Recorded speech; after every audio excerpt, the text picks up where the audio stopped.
Welcome back to the channel, and today we're going to be reviewing the brand new Kizer Momo and Kizer Banish. But before we get started with this, there's some Kizers that are back in stock that if you want them, I would pick them up. First one that's finally back in stock is the Kizer Mystic. A lot of people missed out on this one. This one is a big knife, clip point blade in Rex 45 steel, which is an outstanding steel. And watch the action. It's got a front flipper, but it's not as easy as that thumb stud. You can reverse flick that thumb stud, and you can easily thumb flick it. Love the bolster work there. You even have a pivot collar, bolster lock, blind screwed mill titanium pocket clip. This is a Paul Munco design, beautiful stone wash, and this thing only cost $169. That is insane for the size of the knife and everything you got going for you, like the Rex 45 and all the crazy bolster work. Nice linen micarta that's nice and soft. Yeah, love the Mystic and very glad it's back in stock, or at least as the time I'm taping this video. If you're interested in any of these, it will be linked down in the description. Another super popular one that's now back in stock is the Kizer Brat. And what's so cool about this knife is this is a G10 integral, meaning it's one solid chunk of G10 that they mill out. And it's a pretty laborious process, something you usually only see on high-end cutlery. It's got a nice drop point blade with that beautiful raw stone wash 154 cm. Nice button lock action, nice snappy action. Mine has not failed at all, and being that it is an integral, it makes the ergos outstanding on this knife because your palm's not going into that crack. You have a deep carry pocket clip there. It is tip up right hand carry only, unfortunately. And these only cost $89. That is insane. Next back in stock is the Kizer Militaw, and another one that was super popular for good reason. Beautiful drop point S35 VN blade, and that very unique inlay work there with the black canvas micarta, beautiful contouring on those scales, mill tie clip, Jonathan Styles design, and remarkable action. Reverse flick it easily with that blade hole, and as you can see, you do have a front flipper that works well. Also, very comfortable in hand, and it's a nice and slicey blade. If you're looking for unique, the Kizer Huntsman is the way to go. That is one wicked looking recurve blade there. You have S35 VN steel, super slicey. Then you have a robust tip area. You can use that tip for rocking cuts. And then that recurve is really going to pull material in. This is a nice full-size knife. You have a 3.82-inch blade, like that little window. Allows you to reverse flick it very easily. And you can also slow roll it if you like. The handle on this is ridiculously comfortable for my hands. Look how perfectly contoured that is. And then you have that beautiful carbon fiber inlay that's seamless, and it's on both sides with a blind screw mill tie clip and backspacer. Next is the Kizer Task. This is a fairly recent release, but this is an excellent utility cutter. You have that blade where you can easily get that tip onto things, do some drawing out of stuff. Very fine precision work. These are well priced. 154 cm steel. You have that clutch lock. That's, of course, super smooth. They come with a satin thumb stud. I swapped mine for a black one from another Kizer, just so it could be a little different. Excellent action. Comfortable ergos because you have a fairly neutral grip on these micarta scales. Deep carry reversible pocket clip. Yeah, outstanding knife. Next, we have the Kizer Gavel. This is a very classy looking knife with that brass bolster that goes into that burlap micarta. Seamless there. It's on both sides. You get a mill tie clip. Super minimal flipper tab that actually works great. And then you have that nice drop point 154 cm blade. This is a liner lock, and it carries well, and it's not overly weighty because of the brass bolsters. I thought it would be. Nice and comfortable ergos, and this one's been a joy to carry. And the Kizer CRYPTID, I absolutely love this knife. I just wish it wasn't a button lock. I'm not the biggest fan of button locks, but it has awesome action, and that is an outstanding utility blade shape there. 154 cm steel. You got a super bulky tip there. High flat grind, 154 cm. You have a nice long row of functional jimping. Very well done. Micarta scales. This thing's super comfortable for my hands. I do wish I could choke up, but it's just an oversized sharpening choil. You have a tip up reversible pocket clip that isn't set into the frame.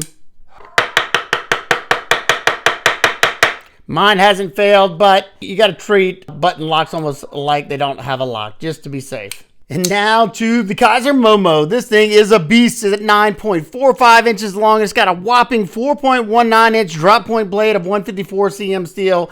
Very clean, sexy lines to this knife. I love the way it looks. It reminds me of the Frog Market Skinner from Tops. And this one has an excellent sharpening choil, giving you tons of sharpening life before it'll widen up back here. And you have somewhat of a slicer grind where it goes up into a full flat up here and tapers down from that full thickness. Very, very thin, giving you a needle-like pokey tip there. Great far piercing, and you can kind of get that tip down into things, but you do have to come up pretty high, being that it's a high drop point. You got gradual belly going all the way to that tip, so it's going to be an excellent slicer, food prep knife.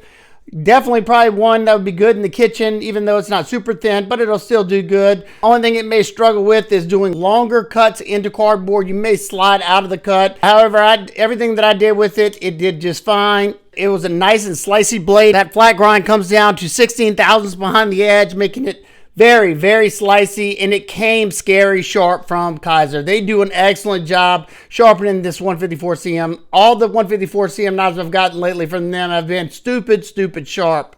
The knife does have a row of jimping there, but that's mainly for the front flipper. I didn't really find a need for it. I was pretty locked in. You have a pretty interesting handle here. You have aluminum scales with black aluminum right here. And then you have a like gunmetal gray bolster on both sides. I think it looks nice. Black hardware throughout. Blind screwed mill tie clip and tie backspacer with an integrated lanyard loop. The pivot and all the hardware's Torx T8. Love seeing that. They gave you maximum blade to handle ratio. Pretty much a 1-to-1 there. Outstanding job. Perfectly centered blade. And this is a front flipper only deployment, and I would have loved to see a thumb stud or thumb hole on this as well. That would have sent this design over the top for me, but the front flipper works great. It does have jimping. You can do the knuckle roll. You can do the traditional. You can do the reach around. Very easy to get to. That front flipper sits above the scale, so you have full contact all the way around. They skeletonize the inside to try to bring down the weight as much as possible, but you have stainless steel liners with that aluminum, and it's a beast of a knife, so it comes in at 5.2 ounces, but it carries a lot lighter in my opinion. One thing I didn't love is that you do have quite a bit of the knife sticking out of the pocket. And depending on your hand size, the pocket clip could be a hot spot for you, but my medium-sized hands completely stays away from that back side of that pocket clip. But if you did have huge mitts, it could be a little uncomfortable. Not really sure. Can't really speak on that. The lockup on my knife's about 50%. Access to the lock bar, even though this is flush, it's wide enough to where I can get my finger in there. I would have liked to see a little chamfer on the lock though. They deburred the edge, but there's no chamfer there. It's not uncomfortable, so it's just a nitpick. The detent on it, the knife is very well dialed in. Excellent for that front flipper, and it's a fall shut knife. It's riding on ceramic ball bearings with a ceramic detent ball. Quick size comparison, it's about identical in length to the Cold Steel SR1 Lite, and it's a hair longer than the Cold Steel Recon 1. It's even a hair bigger than the Kizer XL Sheepdog, and of course it dwarfs the Ontario Rat 1. Quick nitpicks and complaints. I would have liked to see a little bit of jimping out here just in case you do want to use it in the kitchen.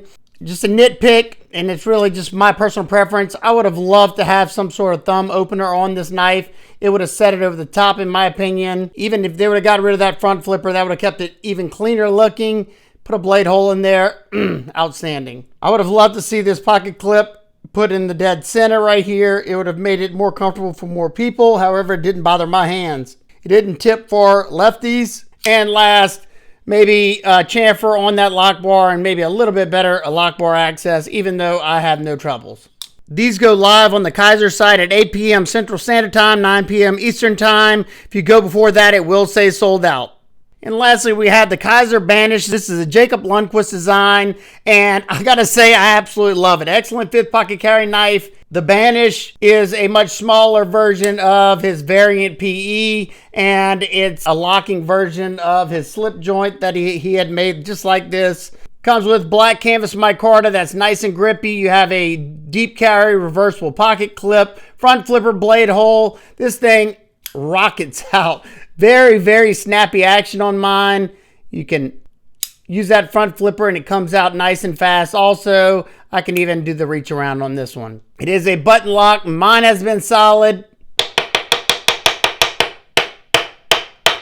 No problems there for me at least. You got a nice longer row of jimping, and I did not expect this thing to be as functional as it is. It's an excellent utility cutter. You can use that tip very easily, and I can get a nice 4-finger grip on it if I'm choked all the way up by that edge. That way I can get myself some nice control. Say if I'm doing some feather sticks or something. I was able to do feather sticks easily. It was comfortable, and that 154 cm blade once again came ridiculously sharp. It is black coated. I don't know if there's any other variations of this. I wish it would have been a black wash. Their black wash finish. Not the biggest fan of the coated blades because they start looking like that over time.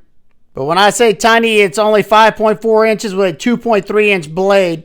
So super tiny, only cost $45. I think that's an outstanding price. And even with such a tiny knife, they still managed to put Torx T8 hardware throughout, except for the pocket clip, which is T6. This would be a very useful little blade to, say, cut some string like paracord.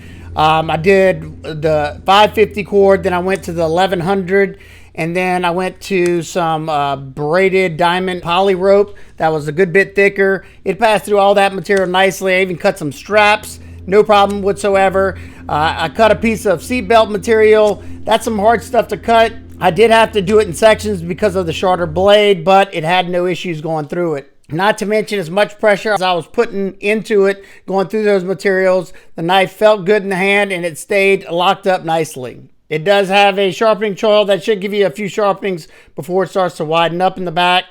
Super smooth action on bearings. And like I said before, very snappy, whether you do the reverse flick. You can thumb roll it, but my thumb's still hurting from that cut, so I'm not going to do it.